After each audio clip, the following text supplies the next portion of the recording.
Oromoon saba guddaa gaanfa Afrikaa raman eeffatee addunyaa kanarra dambali'ee jiraachaa turee fi har'as jiraachaa jiruudha. Guutuun Itoophiyaas akkasuma Oromoon kan marfameedha. Oromiyaan ammoo dachee gootaa fi hayyootaa kan balbala warra ibiddaa fi kanneen biroon guutameedha. Isaan keessaa baha Oromiyaa turanii damboobanii kanneen jiran keessaa tokko balbala warra Aniyyaa alaa fi afran qal'ootiin. Harargeen dachee gootaa fi aartistootaa qofa osoo hin taane dachee jimaan galii biyyattii tutubuu dachee dilbiin ishii mirree dachee gaarreewwaniin faayamtee qaamaaf qalbii namaa fuutuudha. Dacheen seenaa baddannoon waatarqee handhuurri gootoowwaniitti bu'ee calanqoo caliin lafa dhiirritti kuffisee kufee dabbal mootiin gaaraa gaarri mul'ataa fi dhangaggoon mootiiwwan gaarrenii Oromiyaa faayuudhaaf uumamaniidha. Oromoon warri Aniyyaa alaa fi afran qalloo kunneen iddoo xamboorri aartii Oromootti fuu jalqabee iddoo qaroominni Itoophiyaa irraa waraabamee dachee rasaasni qabsoo bilisummaa itti dhuka'eedhas. Qe'ee Bakar Waaree kan Elemoo Qilxuu warra Sheek Bakirii Saphaaloo kan sooressa jaarraa Abbaa Gadaa kan Buriisoo boruu fa'aatis. Qe'een kun qe'ee Dooktara kabajaa aartist Alii Birraa kan Abdii Qophee kan Abubakar Musaa kan Usmaayyoo Musaa fi aartistoota qaqqaalii hedduutiin. Harargeen gandi jaalalaa fi Oromummaa warra yaadataa Juneddin fa'aatis. Yaadataa jechaan I don't even have enough words to describe Yaadataa to me as a person. Yaadataan Jeenaa Baheesa namaati. Maqaasaa namootiin gaafa waan gaariidhaan kaasan dhagaa. Nama umriin xiqqaa kazaataanillee xiqqaa hojiin isaa guddooti. Sammuudhaan guddaa nama saba Oromoo biraa kabajaa guddoo qabu. Wanni inni jibbu soba jibba. Soba jibbaa dhugaa jaalata. Yaadataan abbaa bashbashii yaadataan nama rabbiin uumamaan nama gargaarijee uume. Nama boonaa. Nama dhugaarraan deebiin. Yaadataan abbaa qabeenyaa qofa doonteen sabboonaa Oromooti. yaadataan qabeenyaa fi Oromummaa sabboonummaa adda baasee nama hubatee jecha. Obbo Yaadataa Juneddin jechuun abbaa keenya yoo jenne irra nu wayya. Abbaa qabeenyaa qofa jechuun xiqqoo isheen ulfaata. Obbo Yaadataa jechuun abbaa hiyyeessatu inni na sasfichiisu. He didn't come very easily. He climbed up ladder. And he's very focused, he's very smart, intelligent, and never give up on what he wants to do. Mucaan kun afaanin an dubbadhu kana dubbatu mataa ol qabe. Yaadataa Juneddin yoo magaalaa xiqqoo boru guddachuudhaaf akka re'ee baala mukaa dheedduu olii xattu keessatti dhalatu namoonni naannoo sanaa isa beekan mammaaksa beekaan guduruuni wallaalaan immoo arriin jedhuun ittiin isumatti mammaakaa turanii. Akka gaara mul'ataa fi akka dabbal mootii gaaraa gaarri gaararraa mul'achuudhaaf dhalate Yaadataa Juneddin Harargee ba'aa aanaa Qarsaa magaalaa Waataritti dhalate. Yaadataan gaafa dhalatu akkuma Oromoon ilma isaatiif mammaakutti isaafis mammaakeera. Waa sadii talammiitu jedhan. Waa sadii qabeenyi talammiitu jedhan. Niitiilleen talammiitu jedhan. Ilminis talammiiti. Lammii teenya keessaan namni kanaa dhufuun kun hedduu itti gabbanneet itti gammanne. Kanaafuu Rabbi jaamtuu haa qabuun jedha.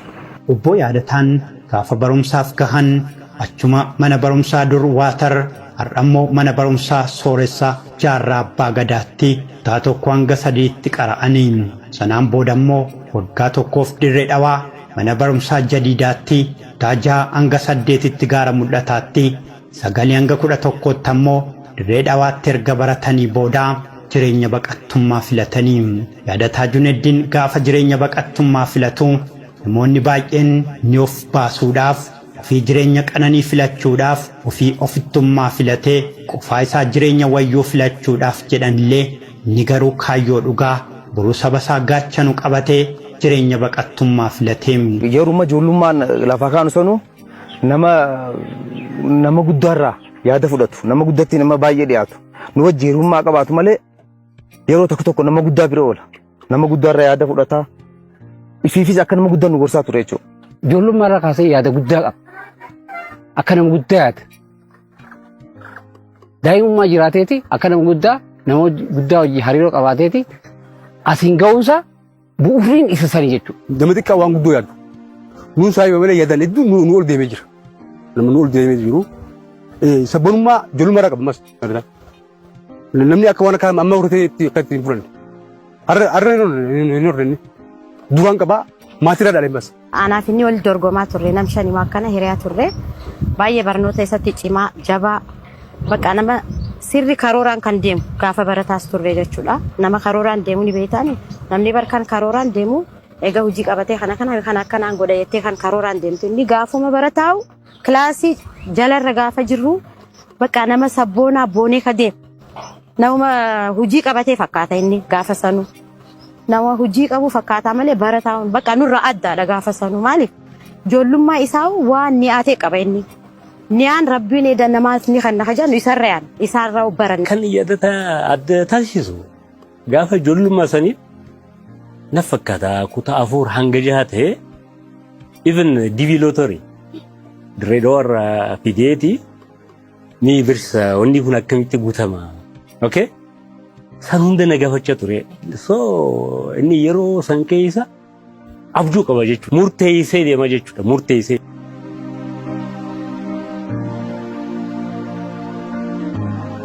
Barnootaan wal'aansoo qabuudhaaf magaalaa Waatarii hanga Dirree Dhawaa baddannoodhaan gaara mul'ataadhaan hanga Dirree Dhawaatti marmaraa kan ture amma immoo gara baqattummaatti ce'een dhamaatiin jireenya baqattummaa obbo Yaadataa Juneddin Keeniyaa irraa eegalee boodammoo Ingilaandii magaalaa Biraayitanitti qaxxaamure dhamaasa jireenyaa baqattummaa kan hunate obbo Yaadataa Juneddin mammaaksa biyya namaa dhaquun nama hin dhibu galuutu nama dhiba jedhu fashaleessuudhaan seenaa hojjete. Oromoon gaafa mammaaku namni namaaf dhalate yoomuun du'u jedha. Bakka amma jirru kana achirraa yoon ka'ee hedduu gammada. Dirreen tuni dirree namni adda addaatti nyaatee kute. Nuti numa laalla malee itti nyaanneetis hin beeynu. Ammoo dachii tala rabbiin oguu uume nu irra uume. Dirreen tun teessoo kuruphoo jedhaniin dur kuruphootutti gulfa.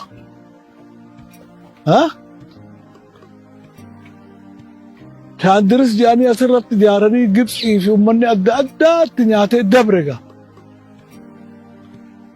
Har'aa ilmi sadii jedhani. Ilmi tokko ilma abbaa hungeenye jedhan. Tokko haa abbaa gahuu jedhan. Tokko immoo haa abbaa caaluu jedhan. Biyya tana keessa maqumaaf jirra malee wanni takka talni afaaniin an dubbadhu kanaan namni qabu jiru hin jiru. Keessuma jirra malee hin jiru. Mucaan kuni nama afaaniin an dubbadhu kana dubbatu mataa ol qabe.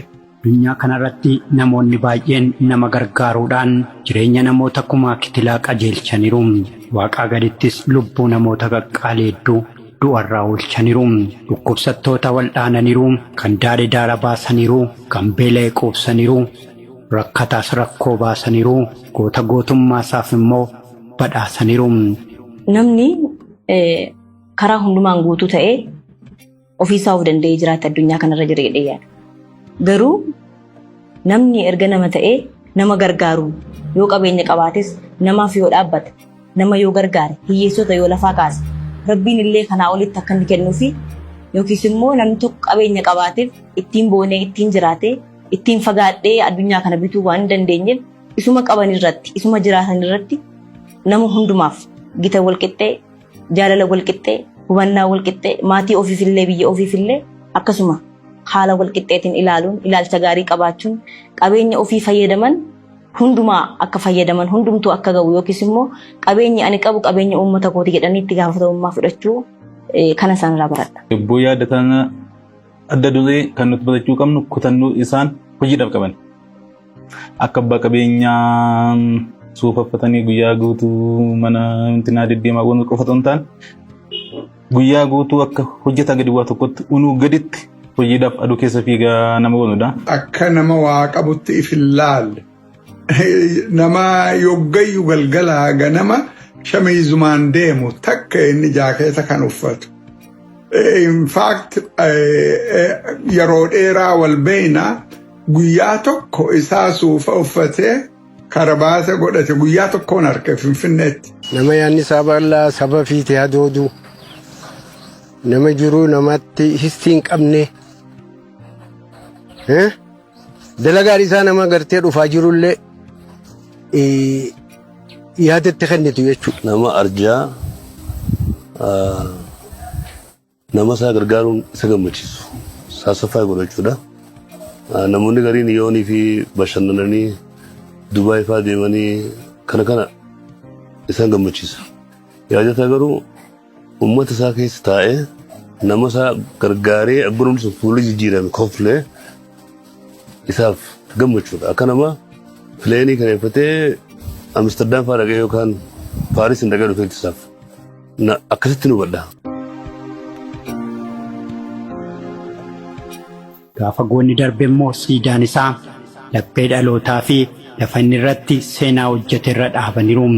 Addunyaa kana irratti dhalli namaa faayidaa malees hin jiru. Irree nama biraa irratti hirkatullee jiraachuu qaba. Isa irree namaa irratti hirkate kanaaf ammoo hundi wabii miti. Abbaa wabii ta'uuf qaba. I am saying all these things because he helped my husband. I don't think that's it. Because knowing him, he's not helping only Ali. He helps so many. From the driver to the Zvanya to everybody helps them when they come to me and ask for help. He's very generous and that is the human part of him. Lakkoofsa tokkoffaa irratti isaanidha kanan beeku sababni isaas namoota artistoota rakkataniif kan fiiganii ga'an isaanidha. Warra deeggarsa barbaadaniifis deeggaruudha. Meeshaalee barbaachisaa ta'e nu bira dhaabachuudhaan akkasumas kiliippiin afaan Oromoo sadarkaan irra jiru beekama. Jijjiirama guddaatu jira sanarratti nama faayinaanshaal karaa hedduudhaan bira dhaabatee amma jijjiirama jiru kana galmaan ga'e keessaa nama adda dureetti yaadatan. Artistoonni Oromoo baay'ee miidhamoodha. Uummataaf hojjetu malee bu'aan guddaan isaan argatan waan hin jirreef isaan kana namoota lakkoofsaan kana jechuun hin dandeenye gargaarsa godhee jira. Artistoota hoggaa gargaaran artistoota ka gargaaran itti fakkaata. Artistoota gargaaruun immoo aartii fi aadaa uummata kanaa gargaaruudha. Bakka san keessattis qaawwa hedduu yaadatan yeroo adda addaa keessatti namoota nuti erginu hunda namoota dandeettii qabu. Yaadataa bakka kanaa nama kanaa gargaaree hoggaa jennu takkaan hogga deebisee hin beeku. Nugusa artistii Oromoodhaa ka ta'e Ali Birraa hanga arraan tanaatitti wal'aansaan deeggarsaan hajalaanaafin ilaa haga ammaan tanaatitti ha kunuunse ta'uu yaadataadha. He never looked back and expect back anything from us. He's very genuine with his help and I don't know what to say. Idaa Oromoon nurraa kaffale. Ali Birraan uummata Oromootti maal akka ta'e beektaa. Ali Birraa biyyi hundi ni beeka. Oromoon ni beeka jechuuf. Sirba guyyaa tokkoon sirba gammachuu qofaan kan beeku miti. Qabsoo isaa yeroo dheeraa wajjin walitti dhee beekaa jechaadha. Isaa wajjin immoo namoota yaadattu hedduutu jira. Namoota yaadatamu. Kan ittiyyuu namni sheenaa'u argite ituu hobaan godhin hafan yaadataan amma waan dandeettii isaa gumaacheef dandeettii isaa iyyuu ol waan biyyi guutuun godhuu qabu. Amma seeroon isaatti hin dabarre namni nama kophaasaa rakkatu kana gurmuu ta'e gargaaruu qaba. Aayikonii keenya kana gargaaruu qaba jechaadha. Boodara sheenaan nutti hafa. Akka sabaatti kana goonaa akkas taanaa biyya maal goonaa jennaa jechaadha. Nama qabnu tokkitti abbaa fedhe haa ta'u. Nama sagalee isaatiin isaa ta'u maal isaatiin jiraachuu keenya. Nu barsiisee fi darbees immoo hawaasni biraas akka nu boru taasise argite gargaaru aadaa godhachuun namicha gargaaru sanaaf iyyuu gargaarsa uummataansa. Obbo Yaadataan anaa fi waan nama dhibu osoo qaamaan waliin beekinedha kan isaanii.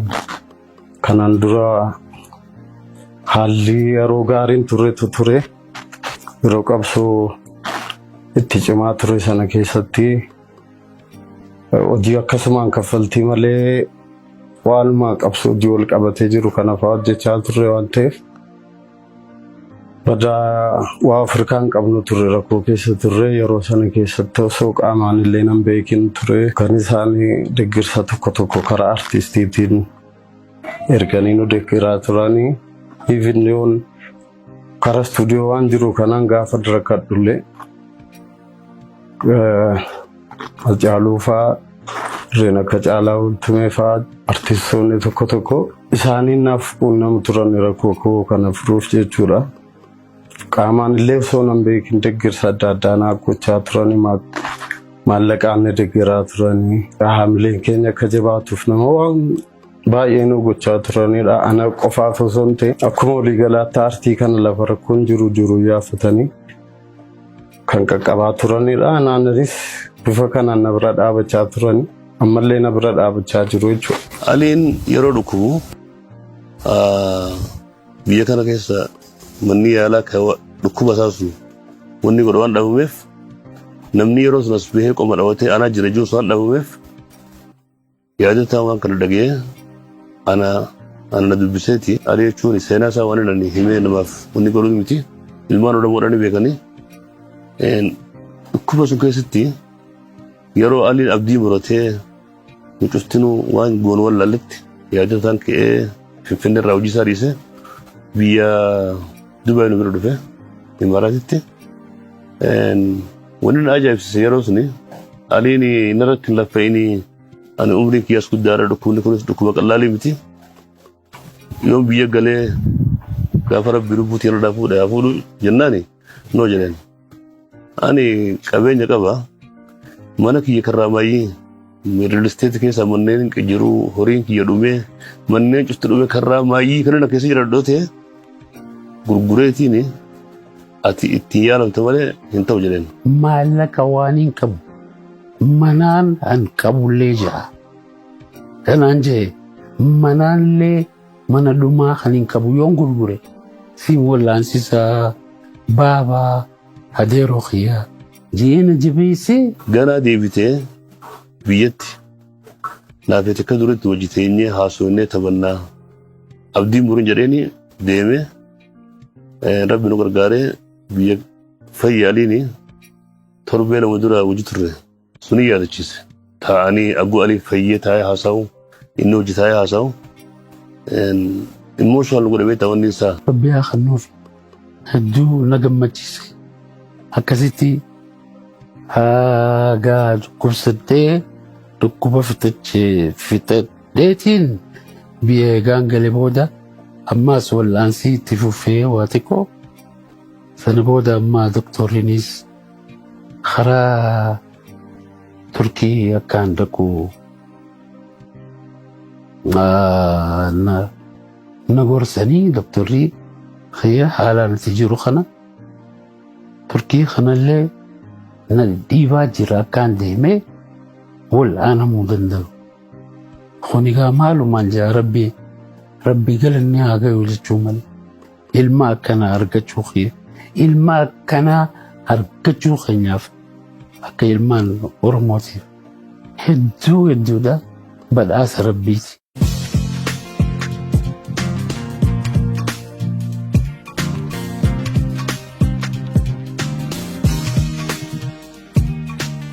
እያንዳንዱን ምርመራ ተደርጎላቸው በዛ ምርመራ ውጤት መጨረሻ ላይ በውጭ ሀገር ሕክምና ክትትል እንዲያደርጉ በተሻለ ሕክምና እንዲያደርጉ በመወሰኑ ምክንያት በዚህም አጋጣሚ ለዛ ሕክምና ወጪ ከአዳማ ጀነራል ሆስፒታል ጋር በኮኔክሽን የሚሰሩ ዱባይ የሚገኙ ትላልቅ የሕክምና ማዕከላት ጋር ኮንታክት በማድረግ በዚህ ሂደት ውስጥ ዱባይ ሄዶ እንዲታከሙ በተደረሰው መግባባት ዱባይ ሄዶ ይታከሙ የሚል ውሳኔ ላይ በተደረሰበት አግባብ ነው አቶ ያደታ ጁኔዲን የተዋወቃቸው በግል ላይ። በዚህ አጋጣሚም እዛ ሆስፒታል በተዋወቁባቸው ጊዜ ይሄን ነገር ሲሰሙ እኛ እንደ ተቋም እንደ አንድ አዳማ ጀነራል ሆስፒታልና ሜዲካል ኮሌጅ ላደረግንላቸው አስተዋጽኦ ከመጀመሪያ ጀምሮ ሁሉንም በማመስገን እዛ ለሚደረገው ማንኛውም ወጪም ሆነ ከወጪው ጋር ተያይዞ ከሕክምና ጋር ተያይዞ ለሚወጣው ወጪ ዶክተር ምንም አታስብ በማለት የተሻለ ሕክምና የሚባለውን ቦታ ሪሰርች ኮንታክት አድርጋችሁ እኔ ሙሉውን ወጪ ችዬ ወደ ዱባይ ልኳለሁ።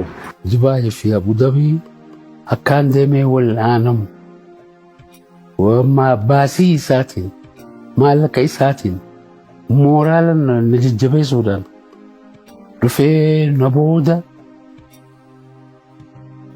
ዱባይ ነጀለ ዱፌ አናፊ ሙክታር አዴሮ ፊሚ ሊሊ ጃርቲቲ ወጅን ዱፌ የጥቃቴ መተር መተናው ከኔን አንቤው ሚሊዮን ሰዶም ይሰዲፋት ባሱን ደው ሀገርኒ ዱፌ አቺ ወኒ ጄ ከሴና ተኛ በልሴ ኦሮሞማ ተኛ ቤሴ ጄ ጀቹ አካዋን ገቲ አርቲስቶታ ኦሮሞቲፍ ዱፌ ተኮነ ፈቃደ ገርተኮን ጫላ ነመ ሆጀቱም ነመ ደለገቱ ነመ ይፍረት ትርከቴ ዴሙ ከነብረ ደቤ ነመ አፋን ኢሳቲ ፊ ሃዳ ፊ ዱራ ኢሳ ጀቤ ሱረት ጥየፈቴ አርቲስቶታ ኦሮሞ ዋየባን እንገርጋራ ቱሬቹ ያከሱመቲ ወሬን ሰንገርጋራን ጋሄቱ We're in Dubai. We didn't know what's going to happen. All the diagnosis and everything. It was, he got very, very sick that I consider Ali, so one leg is on the grave and one leg is on the ground. And I had the biggest support from Murad. He was telling me when he knew what's going on, he said, Habo, he calls me Habo. Habo, your job is to just take care of Ali and don't think about anything. Just take care of Ali. Don't think of money. Don't think of anything. Mukhtar is there to help you. Just take care of Ali. That is only your job. Don't worry about the bills and everything. And at one point I said, it's not fair, right? However, he did his best. When he was Ali was in the very worst part of that trip in Dubai. He flew and came and actually gave Ali the moral. The happiest time of Ali's stay in Dubai. Nama biyya baqattillee hin teenye nama hojjetu. Osoo baqatee jiru nama hin taa'in achittillee ka beekamuun namoota dhibaman mana haakimaa geessuudhaan namni lafa baqattillee osoo namni makiinaa ofuus sodaatu inni kan sodaanne ta'uu fi namallee fuudhee mana yaalaa achittillee biyya ollattillee nama gargaaraa ture. Nama Oromootti kanuma ta'e abbaa fedhee waa ta'u nama ta'e nama gargaaraa ture yaadataan. Biyya ambattillee nama sodaa hin qabne jechuudha. Onneen isaa onnee leencaati. Namni dachee kanarratti yoo dhalatu sabaaf ta'a yookaan biyyaaf yookaan immoo ofii isaatiif gariin immoo ofumaaf dhalatanii ofumaaf deebi'anii du'u. Namoonni ofii isaaniitiif qofa dhalatan jireenya hiika hin qabne jiraatanii lubbuu baatanii lubbuu isaanii dhabanii dhumarratti du'a hiika tokkollee hin qabne du'u. Qabaachuu fi dhabuun madaallii dhala namaa lafa kanarraa ta'ullee qabeessi qabeenya isaa fudhatee du'e tokkollee hin jiru. Kanaaf namoota baay'ee qaban keessaa muraasni waan qaban saba isaaniif, waan qaban dhala isaaniitiif, waan qaban immoo gootaaf dabarsu. Qabeenyi inni maasii horate kun irra guddaan isaa 195 qabeenya biyya alaatti dhufeen nama hedduu smaartiidha. Biyya alaa kanatti beekamaadha, hojjetaa beekamaadha. Birree achirraa fide biyya kanatti fidee investi godhu uummata isaa lafa isaa kanarratti investi godhuun uummataa fi bu'aa qabaaf. At least namni 2,000 ol hojiirra jira sababa yaadataatiin. Osoo inni dhufne namni 2,000 kun hojii kana hin qaban jeetiin yaada. Maaliif hojii biraa rabbi kan danda'eef garuu carraa kana banee jira. Kun waan guddaadha. Namni dhugaan badhaasa lammiitiin badhaasa yeroo fi barreen jijjiirree kan du'a nama oolchuu waaqaa gadittiin sabboonummaan aantummaan namaa fi sabaaf dhaabbachuun madaalamaa. Arjoomina isaa gaaromina isaa han rabbiin akka badhaasa rabbiin naaf kennetti akka ilma khiyyaati. Rakkoo beekuuf rakkatanii arguun duruu jira. Garuummoo rakkoo namaa beekuudhaaf rakkachuun dirqama miti. Namni goota gargaaru ofumaafuu goota. Gargaarsi gootaa immoo badhaasa. Goonni gargaaramu ni badhaafama malee kan nama badhaasu immoo abdii sabaati. Gaachana boruu.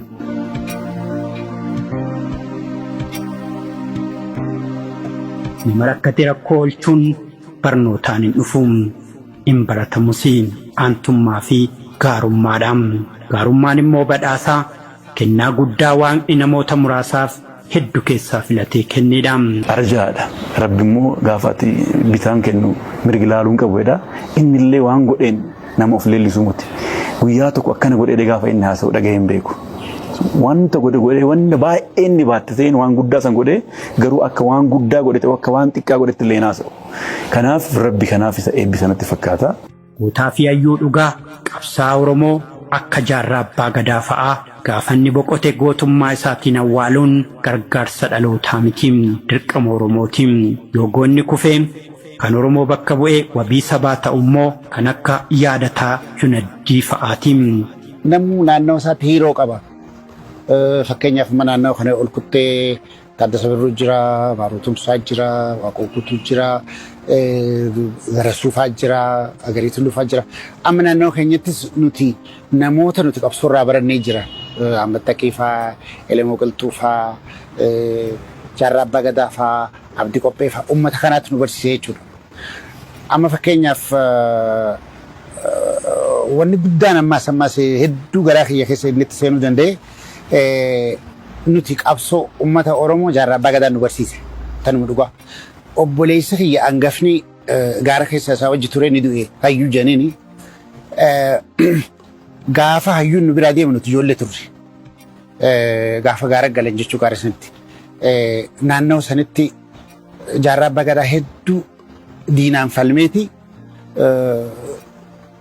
Diina gubbaa ka dargii gubbaa firraa gadhawaa ka Somaaleen maas achi gadhawaa iddoo tanatti waan akkasii keessa turanii ijoollummaadhaan qabsoo bilisummaa uummata Oromoo dhiiga nu qaadhimte jechuudha. Namni naannoo keenyaa akkas dhiiguma isaa keessa jira wanni bilisummaa kun jechuudha. Jaarraa Abbaa Gadaa jechuun Oromummaa jechuudha mootummaan isaatu.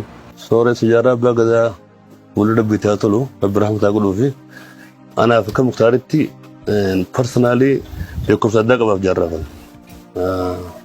Daa'imummaa irraa ka'ee haga umriin kan 16-17 itti dhiheenyaan yeroo takka fa'aa ji'a sadiif naannoo inni jiraatu jiraadheera. Qabsoo alatti qabsoo nu barsiisuu alatti uummata saba kanaaf qabsaa'uu alatti anaaf nama addaati. Nama kana yeroo inni biyya Yemenitti boqotu namni dura ka'ee waan silaasabni guutuun godhuu qabnu deemee yeroo biyya sun keessa rabshaan deemaa jiru yeroo biyyattii inni jiraatu Awurooppaan namoota akka biyya akkasii dhaqe terroristii fa'aa jettee yaaddu riskii sun cufa filatee dhaqee yeroo biyya kana keessatti tasgabbiin hin jirre mootummaan jaarraa hojii wal dhaba qabdu sun biyya kana bulchitu harka darbee jeenummaadhaan pileenii keessee biyya kana galchee bakka itti qabsaa'e bakka itti qabsoo eegalee bakka itti dhalatetti achi deebisee awwaaluudhaaf kun waan cufa godhuu qabnu waan hundaa fedhateef nama addaatti jeetiin fedha. Uummata Oromoo biratti galata guddaa akka inni qabaatu kan godhu sooressa Jaarraa Abbaa Gadaadha. Biyya alaatii fuudhee reeffasaa biyyatti galchuun uummata Oromoo biratti yaadataadhaaf kabajaa addaa kenna jeetiin. Really nama arjaa maaliif hin arjaa ja'a waa hedduu arjummaa isaa agarsiiftuu jira lamaa sadiin dubbachuu barbaada. Yogguu Dr. Paul Baxter nama Ingilizii nama yoggaa 50 uummata Oromoo irratti qorannoo godhee dura Booranaan eegalee yogguu inni guyyaa awwaalcha isaa nama hedduu nama keenya ka Brighton jiru ka London jiru ka gamaa gamana makiinaa kireessee fuudhee achi geessee gaafa isa awwaalan nama faranjirraa nama Oromoo hedduu ture. Tana eenyurraa hin dhagaha jaarsi Dr. Paul Baxter. Baxter nama barsiisaa ture, nama Oromoo hedduu jaalatu ture.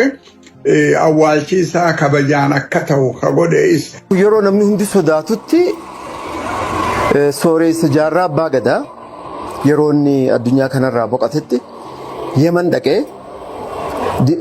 horii isaatiin baasii isaatiin qaama isaanii fuudhee Oromeetti awwaalamuu qaba jee nama biyya kana fide nama jeena nama murata waan itti ka'e namarraa dhaabbatu. Jaarraa dhufee akka inni bakka dhaloota isaatti boqotu godhe bakka dhaloota isaa qofaa miti bakka inni itti qabsoo godhetti deebi'ee akka inni boqotu taasise. Eenyu namni qoma dhaawatee ol ka'ee ni jirra jee nama biraan agarree nuti mucaa kana malee.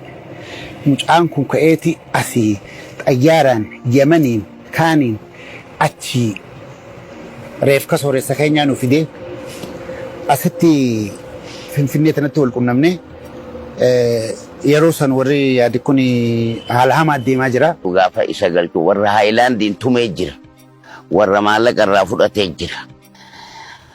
San hunda keessa qaxxaamuree murannoodhaan bakkatti dhalate galchee sooressa abbaa gadaa awwaalee jechuudha. Jaarraan nama qabsoo Oromoo amata 50 ol qabsoo Oromoo keessatti dabarse. Nama 1967 Waaqoo Guutuu wayyi lola Baalee keessa ture. Booda qabsoo bilisummaa Oromoo Hararitti ka dura eegale isa jaarraan booda dhukkubsateeti biyya Yemen jira. Yogguu inni dhukkubsatu gargaaree akka fayyu tokko ka godhe isa. San bira dabree gama boodatti amata 9 dura yogguu jaarraan du'u yogguu inni boqotu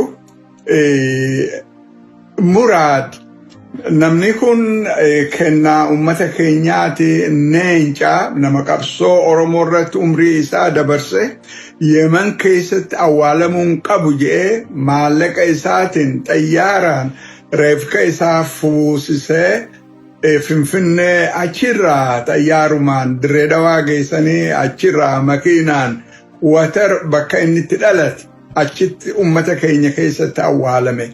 Laal Yemenitti odoo awwaalame namni yaadatu hin jiru. Har'aan tanaas hegerees jaarraan nama irraanfatamuun hin taane. Watariin jiraan halkan sana. Naddawalee amma Landan irraa hin ka'ee deemuu deema. Yemen ogaa dhaqee siif hin dawwala harame awwaalamee ganaan boon. Nuyi awwal dhageenyuu jee achirraa Landan irraa hin dawwalee ogaa kana calanqoonii didanii watari awwaalame jedhanii watari alqoo riipoortii taqabballee akkasi geessine. Nama kana gaa taariqa inni obboleeyyan isaatii fi adeera jaarraa abbaa gadaa. Inni oluun beeku amma ni falmati. Taariqa biyyaa dalagee. Osoo silaa yaataan yuunii diireefka sooressa jaarraa abbaa gadaa as fiduu baate uummanni Oromoo awwaalame sadarkaatti awwaalame jechuun maaliif qabsoon uummata Oromoodha? Yoo qabsoo inni manaa beesuun har'a galma geesse galma isiin har'a abaqaalli isaa har'a abaqaalee jira.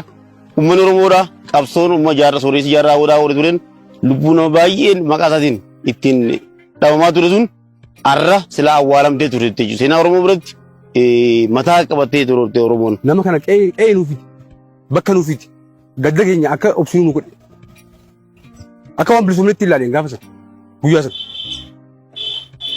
galmi inni beeksuun akka waan galeetti fudhadhe reefisaa galuu osoo hin ta'in galmi kan nu galeense kan bilisummaa hin beeku kun hundi isaan yaadataadha.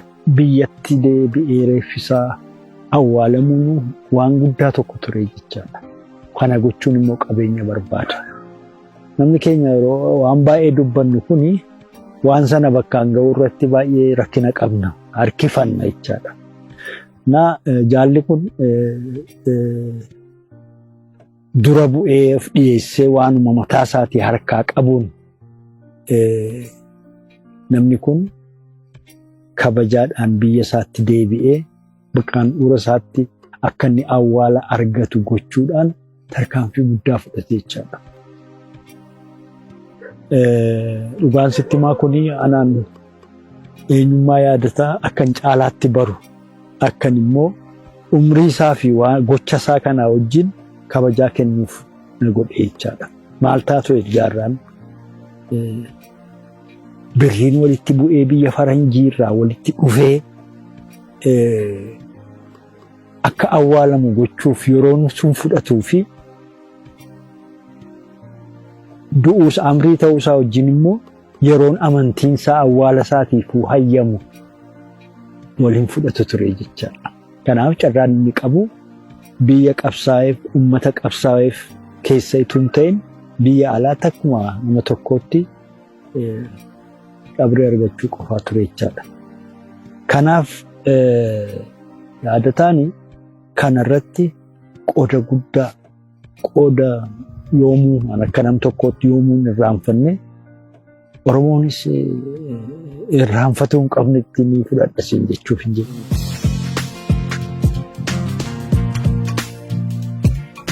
Galaan sabaan nyaatamuun irbuun gootaa sinaalamuun kan gootaa awwaalu gootaam kan saba isaa gaachan immoo sabboonaadhaam sabboonaan immoo dhaabaa fi dagalee sabaatiin goota hin gargaaranii ni badhaasuun kan goonni badhaafamuuf ammoo goonni biraa akka dhalatuufi namni sabaaf dhalate na argaa hin beekuun ofiif nama arga malee namni sadaqaaf dhalate sadoon beekuun kanaaf namaaf dhaabbataa kanaaf rabbittis dhiyaataa namni kennaa baree harkisaa dheeraadhaa dheerachaas bulaa. Gaafa uummanni keenya Sumaalirraa buqqa'usan waa'ee gargaarsaa mari'achuudhaaf gaafa jennu akkaataa itti deemnu gaafa mari'achuudhaaf jennu akka tasaa ta'e manuma kiyya qamar wajjin dhufan. Inni yaadataa dheedee qamarratti sarpiraayiziin ta'e. Namni tokko isaaf nama ta'uun qoftiin gayaadha. San biratti ida'ee immoo Oromoo ta'uun isaaf gayaadha. Yaadataan yoo dhugumaan keenye namummaa isaa parsonaalitii isaa akkasitti ilaalte nama guddoo of mul'isu miti. Nama guddoos immoo waan qabuun aadatu tokko miti. Nama waan qabeenyarraa Oromoof jaalala tokko qabu gara onnee isaa keessatti jaalala qabuu fi amma isaa danda'ametti gargaaruudhaaf maddii dhaabbatee waa godhu. Irra caalaa immoo sabboonaadha. Oromoota naannoo sanaa naannoo kana jedheen qoodu. Dureessummaa isaa qofa qabatee kan rakkate akkuma gargaaruun biyya isaafis wabii yoo ta'ee dureessummaan isaa biyya walgaam nama biyya qabutu biyyoo qabaam biyyaa fi biyya abbaa ofii eeggachuudhaaf ammoo waan qabanirraa waan daldalanirraa gibira kaffaluun biyya ofiifiif dhaabbachuun guddummaadhaam guddummaan biyyaan guddummaan lammii fi biyyaaf seeraan gibira kaffaluudhaam gibira kaffaluun sagalee waamicha biyya ofiif dafanii owwaachuudhaam obbo Yaadataa Juneddiinis gibira bara 2013 hanga 2014tti Itoophiyaarraa daldalaa fi abbaa qabeenyaa gibira seeraan kaffaluudhaan Itoophiyaarraa dhaabbata midhaan nyaataa addunyaatti taanuudhaan waggaatti birrii biiliyoona 1 fi miiliyoona 500 fi miiliyoona 11 fi 100 fi 73 fi 793 kaffaluudhaan sadarkaa lammaffaadhaan kanaaf namni gibira seeraan kaffalu biyya isaatiif wabiidhaan ambaadhasiin. Obbo Yaadataa Juneddiin nama dhugaadhaan artistoota Oromoodhaaf qabsaa'ota Oromoodhaaf dhugaa Oromoodhaaf akkasumas illee dirqama isaanirraa eegamu mootummaadhaaf kan akka gibiraa kaffaluudhaan dhugaaf haqa jiruun kan adeeman keessaa isaan tokko jedhee yaada. Akkasumas immoo jireenya hawaasummaa ani hanga ammaatti badhe keessatti nama dhugaa hiyyeessotaaf dhaabatan artistoota keenya artistoota Oromoo duuba dhaabachuudhaan gargaaruudhaan gorsuudhaan akkasumas immoo qabeenyaan illee duuba dhaabachuudhaan ispoonsera garaagaraa ta'uudhaan gargaaraa jiranii fi kan bukkee dhaabbatanidha. Fuulli isaa tokkuma. Kalees iftaanis arras gaafa agartu kanuma haasa'a. Akkaataan inni approach godhu Ismaa'eel inni sii kennu kabajni inni sii kennu tokkuma amalli isaa. Kanaaf kana yoo wajjin uumamtee rabbi sii kenne malee waan barattee fiddullee miti. Amantiidhaan nama Oromoo addan baasu, kutaan nama Oromoo addan baasu, naannoodhaan nama Oromoo addan baasu. Nama waan guddoo hogguu yaadu fuula dura. Bakka taa'u hundattuu waan guddoo yaata. waan guddoo mataa isaatiif yaada saba kanaaf yaada jechuudha. Of tuulummaan qabu akka namaatti akka abbaa qabeenyaatti abbootiin qabeenyaa adda tokko gaafa garaaltu iddoo fa'aa filatu iddoon filatu nama akkasumatti simple life jiraatu na kanammoo kan carraa argatanitti fakkaata iddoon dhaloota isaaf carraa kana isaa kenneera aadaa kana akka inni guddifatu isa godheera namooti bakka nama karaarra deemuun addaa miti gaafa laaltu. Hojiinsaa garuu hojiinsaa hojii guddaa hojjeta artistoota keenya sirriitti gargaara nama rakkateef marifatu. Jireenya laafa jiraata beektaa bakki inni rafuu fadhuuf bakki inni rafuu fadhu adda adda. Oromoo bira galata guddaa qabaachuu odoon ta'in akka ilma sabaatitti Oromoo bira fudhatamuudha qaba. If he puts something in his mind, he has to succeed. And I think through time he was able to learn that if he decides to do something and it doesn't seem like it's working, he forgets it and moves to the next one. Wanni biyyarra jiraachuuf hin dhalatuun biyya ofirra jiraachisuuf malee yaada isaa Junayddiinis kanaaf biyyarra hin jiraanneem biyyatu isarra jiraate malee saba isaarras hin jiraanneem sabatu isaan isatti jiraate malee. Yaada isaatiin ani nama lubbuu naaf kennatti kan hammoo nama bakka maallaqaatii fi qabeenyaaf kana lubbuu nama naa kennetti ilaala. Dachii tana dur baalabbaata afaan kanan dubbanneetu salliixa qotachuu ture. Salliixa. Nuti warra salliixa san haamu warri keenya. Warra facaasu. Arra dirreessan gubbaa dhufnee maqaa mucaa kanaatiin qubannee. Manneen kana fakkaatu. Namni afaanin an dubbadhu kun dubbatu jaaru jira. Tola nama keetii oguu agarte areeda akkanatti filata jedhan namni. Hamtuu nama saaguu dhaga'u rifeensa mataa effoo'aa jedhan. Namni karaa kana darbu cufa akkana areeda isaa akkana godhaate. Bar gurbaan kun abaluu guujaan hangan takka gabbachaa adda barraa bar haruma kanaawu. Namni isarraa laallatu yoo isa jala deeme magaalaan tun ni jijjiiramti. Biyya Oromiyaa tun illee ni jijjiiramti. Itoophiyaan illee ni jijjiiramti jenna. Maaliif namni tokko namni karoora qabaatee nama dhugaa kana jala deeme waanuma mul'isa. Akkasii jalaan guddinni dhufa jechuudha. Nama inni yaada kenneef meeqa addachii biyya natti abbaa ta'e. Hissummaan qabu tanaani lubbuu xiyyaaf hin siima. Hujii fedha. Hujii fedheeti. Hujirra ummata fedha. Eega hujii fedhe ummata fedha. Hizaabarra ummata fedha.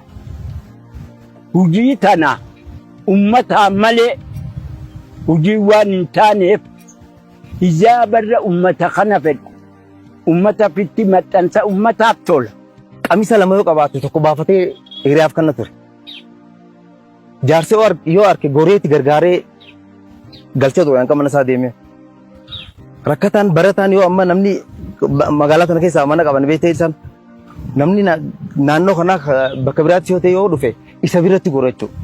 Inni haa qabu hireeti waan maatii isaa kannaniif akkasitti jiraachisaa ture. Mana barnootaa kana keessaayis shoora qaba. Maraataa miskiina Abdallaa Tasmoo jedhamu jira.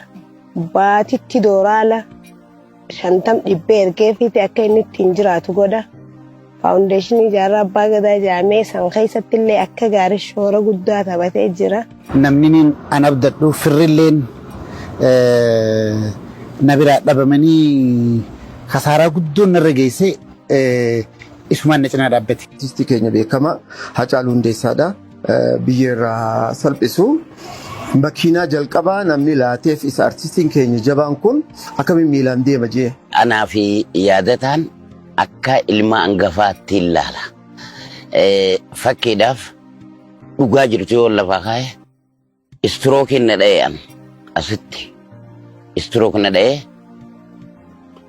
odoo Ali Birraa wallaanaa jiru qabeenya isaa narra dhangalaasee akkaan fayyee dhaabbadhee deemu kana godhe yaadataadha jechuudha. Yaadataa jechuun jiruu artistoota Oromoodhaati. Gargaarsi isaa hadu'ees jiraatees hundaa bira dhaabbata. Akka amma adeeroo Mukhtaar Adeeroo artistii keenya biyya Ameerikaa keessa jiraachaa ture. Akkasitti isaa asii akka as deebi'u godhee asitti hojii akka uumuu danda'u. Hojii dhuunfaa godheetii fi waliin akkasitti akka hojjetu godhe. Not because he helped me financially or helped us financially. He was so genuine from day one. And I cannot count from my 5 fingers how many times and how sincere he was to help us. Oromoon gidiraa siyaasaa man'eessa irratti ijaarratee ofirraa deeguudhaaf kutaa Oromiyaa hundarratti goota dura deemee loluuf, goota daandii qabsoo fi lolaa banuuf kumaatamaan horateera. Urjii lola keessaa ta'anii kanneen kuffisanii kufanis lakkaa'amanii hanga hin dhumnetti mirga Oromoo irratti cichanii lubbuu isaanii sabaa fi biyyaa gadi oolchaniiru. Adeemsa qabsoo kana keessatti ammoo namoonni gama dinagdeetiin Oromoo fi Oromiyaa utubanii wal'aansoo siyaasaa kana Oromoo irraa aansan baakkuudhaan. Kanaaf ammoo Oromoon waliin hojjechuu caalaa waliin nyaachuu filataa dhufe. Kun ammoo dinagdee Oromoo eelchee egeree sabaa eeggattummaa keessa galchee. Wantoota ajaa'ibaa keessaa birrii wahii baankii irraa baasneeti waan moocii kana godhanneenna yoo gabbaanu yaadii jijjiiree ol deebi'e birrii biraa baasimmas kana maaliif baastaa jennaani horii rabbiin nu kanneetii miskiinaan hojii nyaatu jedhe kawni ka hiyyeessaa kanninu jedhee deemsa wantoota akkasii namni biyya sanii gargaara waan qaburaa gargaara garuu baankii dhaabbatee birrii baasee miskiinaaf hin rajeen deemu namni.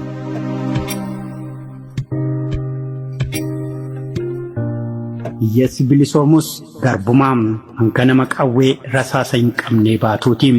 Diinagdee irratti bobba'uu qabna immoo namni hiyyeessi oggu takka illee bilisa yoo ta'es bilisaa mi gabru namummaa isa ergata. Jaalachuun nama biraa jibbuu miti.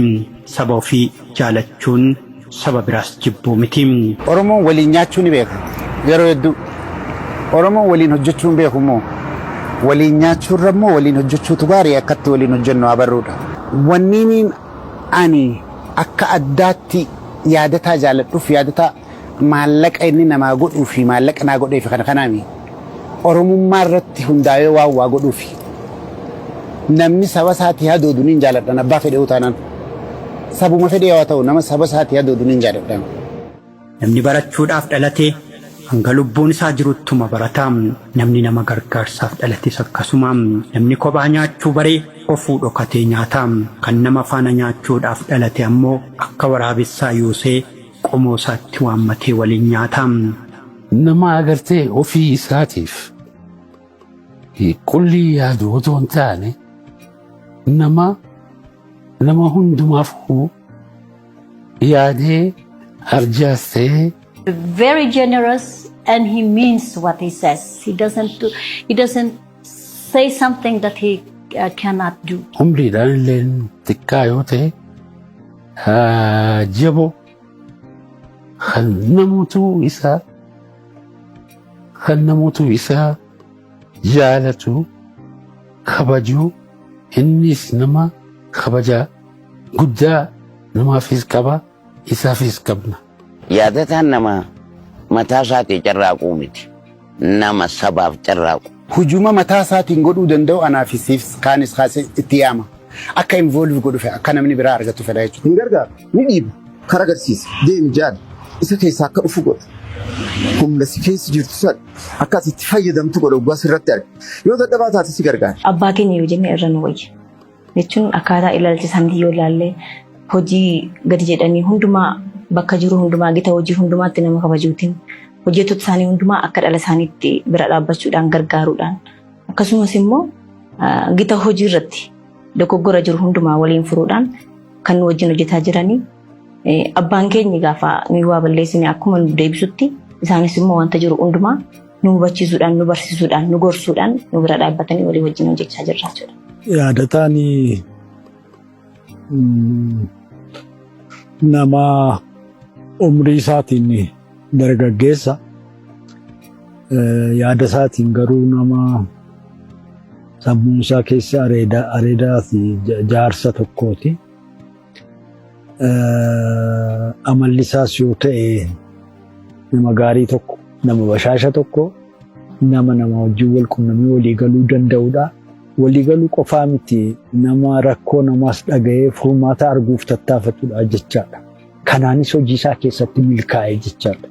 Caalaatti immoo waan hojjetu hundaa irratti iyyuu dhaabbii qabateef murannoon hojjeta. Hundeessa dhaabbata kanaa haa ta'uyyuu malee jechuudha obbo Yaadataan hojjettoota isaatiif faayidaa adda addaa koomishinii hessaabuu ayyaana waggaatti waa jechuu inni bakka akka hojjetaa isaatti ta'uu hin taane akka maatii isaatti dhannatu wajjin jiraachaa jirru. Waa'ee riil isteetii keessa ammaan tana isumaan nu naqe. Ani ammaan tana sirba malee waan hedduu wanni hin jiru. Nama biraallee dhaabbataan namni ammaan tana isaa dalagu nama 450 ol faani ta'a. Kan guyyaa dalagu 1000 ol faani ta'a jechuudha. Kuni ijoolluma saba keenyaati irra guddinaan jechuudha. Brighton Motors damiilee adda addaa kan qabuun beekamaa. Inni kaanis damiilee isaa keessaa kan tokko kan argamu magaalaa Adaamaa iddoo Boolee waan gaariitti argama. Inni kaan kan lammadaa immoo magaalaa Dirreedawaa iddoo Saabiyaanitti argama. Brighton Motors konkolaattota adda addaa fiduudhaan beekama. Konkolaattota irra dabrees maashinarii konistirakshinii kan akka ekskaavaatar, looder, buldoozar fi kan akka daamtiraak kana fiduun beekama. Brighton Motors hojiilee adda addaa hojii dhabdoota uumuudhaan beekama. Abbaan qabeenyaa Brighton Motors obbo Yaadataa Juneedii namoota hojii hin qabne hojii dhabdoota dargaggeessa hojii dhabdoota meeqaaf hojii carraa hojii uumuudhaan asitti summaaf maarketiin nama 10 ol if carraa hojii uumanii. Hojiin keenya akkuma argitanitti Brighton Dirreedawaa irraas ni qaba, Adaamaa irraas ni qaba. Hojii kana bara 2019 akka faranjiitti jalqabne rakkoo hedduu keessa kunne akkuma gibbii sana ilaalaa jirtanitti ijaaraa jirra manneen amma yoo rabbi jedhee yeroo gabaabaa keessatti xumura jennee jajjabaannee itti jirra. Mana kaarii 200, 250, 300 irratti ijaaraa jirra. Akka humniti namaa dandeessutti akka bitatan kan jedhuuf rakkina manneenii kan Adaamaa keessa jirullee hir'isuudhaaf ciminaan hojjechaa jirra. Kanaaf gamooleellee commercial building karatti aanuratti akka ajaa'ibatti dalagaa jirra. Maaddaa ijaaraa jirra. Paarkingii makiinaa qabna, makiinaa alaa galchaa jirra. Maaddaan keenyas yeroo gabaabaatti hojii jalqabuuf deema. Maashinoota fi makiinoonni ajajamanii jiran. Saayitii ganda hangaa turratti akkanumatti riisteetii ijaaraa jirra. Sunilleen xumurarra gahee jira. Walumaan xumura jennee karoorfannee itti deemaa jirra. Isa hunda walumaan ni xumura jennee karoora keenya irratti deemaa jirra. Yoo rabbi jedhee ni xumurra. Dirreedawaatti illee akkanumatti riisteetii ijaaraa jirra. Yoo rabbi jedhee isaan kana hunda ciminaan hojjechuu jirra. Waan itti ka'e san hanqa bakkaan gahutti irraan dhaabbatu. Dantaa mataa keetiitti yaadataan tasaa caalaa fudhatee si caalaa si yaada. Isaas si yaadachiisa dantuu mataa keetii kanaa hojjechuudha. Hojii dhabdoota Oromoodhaatiif hojii uumuu keessatti roga duraa irratti argamaa jechuudha. Makiinota adda addaa waan biyya tanaaf faayidaa qabu alarraa kagalchu yaadataadha jechuudha. Ameerikaa dhaqee dalagachuu danda'a, Ingiliis dhaqee dalagachuu danda'a. Qabeenya kana bakkitti horate alaa. Qabeenya alatti horate kana walitti qabee dhufee hojii dhabdoota biyyattii tanaatiif hojii uumuu keessatti roga duraa irratti argamaa. Namni saba isaatiif dhalatee karaa lamaan namaaf tolaam takkaan icciitiidhaan takkaan immoo ifaan dhaabbatanii kan gargaaramanidha. Gariin immoo oolmaa isaaniitiif badhaafamuun. Arjummaan inni qabu bifa sadii. Tokko deeggarsa yookaan gargaarsa kanna. Inni kaan ammoo namootaaf laata sadaqaa jedhanii naannoo baatti. Inni kaan namooti dhugaa gaafata godha. So wanneen kana keessatti kan icciti godhu qaba. Namoota harka qaqalleeyyii namootiin hin beekne kan lakkoofsaan guddaa ta'e keessaa naannootti dhalatetti warra dur inni sadoorra gaafa isaan turan inni beeku gaafa ijoollummaa isaa isaan kan hundi odoon irraanfatin irra deemee jireenya isaanii laalee fi gargaara jechuudha.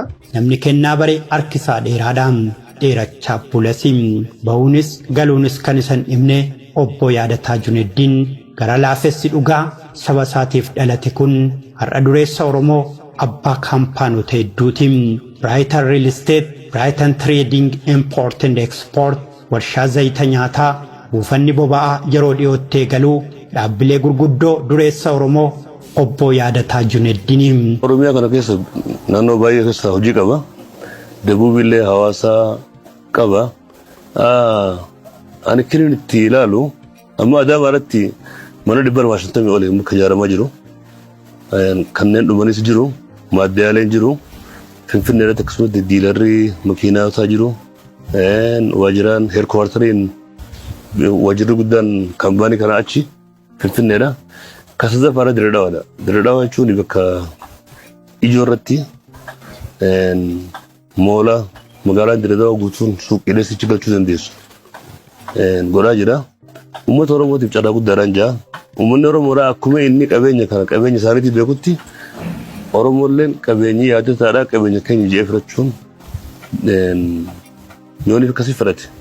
Ji'eetiin amana. Namooti akka saaqa hedduun barbaachisa Oromiyaa keessatti biyya guddaa qabna hojjannee akkasitti jijjiirama guddaa finnee uummata keenya biras dhaabbannee rakkoo keessas uummata keenya baasnee hojii babal'aa bannee warshaalee isaaf waan hawwatu jira. Waan inni hojjete kana maallaqa inni hojjete biyya alaatiif fidu kana import export irra caalaa hojjetan beekan hojii biraa akka qabu beeku biyya kana keessatti investimentii dhabsii akkaataa inni tattaafachuu nan laala bakka tokko tokkotti. Kanaaf wagaa milkaa'ee waan inni yaadu sun milkaa'ee fi biyya keenya keessatti hojii dhabiinsa kana balleessuu irratti akka inni hirmaatuun obbolummaatti hima. Yeroo gabaabduu keessatti faabrikaa zeetaa tanama 5,500 hojjechiiftuu ammaan tana gadhaabaa jira. Kana keessaas gaa nama 5,500 yoo hojii baase nama san jalatti nama meeqaa jira laali kaan ilmaan isaa barsiifata. Iskoolaarallee ijoollee ciccimtuu barnootatti cimaatiif yeroo adda addaa bakka adda addaa kennaa jira. Sanillee akkaan hubadheetti amata dhufutti ol wayyeessee ijoollee genius taate tana ijoollee sammuun isaanii ciccimtuudha. Bakka adda addaatti yeroo adda addaatti walitti guuranii akkasitti ispoonsara godhuufaa yaada already jalqabee jira. Sanillee itti fufaa jira. Piroojeektiin Brighton Real Estate kun haaromsa magaalaa Diredaawa jennee ilaalla akkas jennee fudhannaniti. Maaliif magaalaan kun magaalaa umurii dheeraa qabdu iddoo gabayaa siitii fi bakka jireenya namaatti ilaalte manneen duratti manneen dudullooman kana jira. Bakki jiddugalli gabaattis akkasuma. Piroojeektiin kun magaalaa kana keessatti piroojeektii haaromsa Diredaawa jennee fudhanna. Diredaawa keessa piroojeektiin guddaan akkana ammaan duras hojjetamee sin beeku agarrees dhageenyee sin beeku. Piroojeektiin kun guddaan isaa Diredaawa keessa hanga ammaa ka duraa koo kanadha. Waan kanu ta'eef gisee fuundhume actually buildingiin kun mixed building dha. Hanga floorii lammaffaa irratti shoppiidha. Sanaachi immoo namatti jiraata. Waan san ta'eef waan guddaa ta'eef kaartaan bakka kunis darajaa andi jedhama. Sadarkaa takkaffaadha kaartaan kun bakki kun waan san ta'eef dalagaa hedduutiif nama hedduutiif dalagaa gaarii hiree uumee jira. Ganda kanas akka Direedaawaa ganda kanattis ganda bareedaa godhaa. Infraastiraakcharii kanas ganda kana keessa jirus barichee gandaas ni tolchaa dalagaa hedduu nama hedduutiifis ni uuma jennee yaadna. Namni jabaatee hojjete sabaa fi ofii isaa bira dabree maatii isaa bira dabree sabaa fi biyyaafillee bu'aa guddoo akka buusuu danda'u kan namni hubachuu qabu. Dhugatti Oromoof dhaabbate beenya. Sabaa fi sablammootaaf dhaabbate beenya. Oromoon bari abbaa garaatiimi. If qofaaf odoo hin ta'in saba isaan keessa jiru. Oromoonni kan laalatu. Diinagdee alatti horate walii qabee biyya galchee dhaloota biyyaatiif hojii banuu alatti fakkeenyaaf Adaamaa keessatti riil isteetiin inni ijaaraa jiru Dirree Dhawaadhatti hojiin inni hojjechaa jiru nama 10,000 hojii banee carraa hojiidhaa banee akka if danda'anii jiraatan godhee yaadatan. My advice for anybody else or the youngsters like him or even the younger generations who are coming is to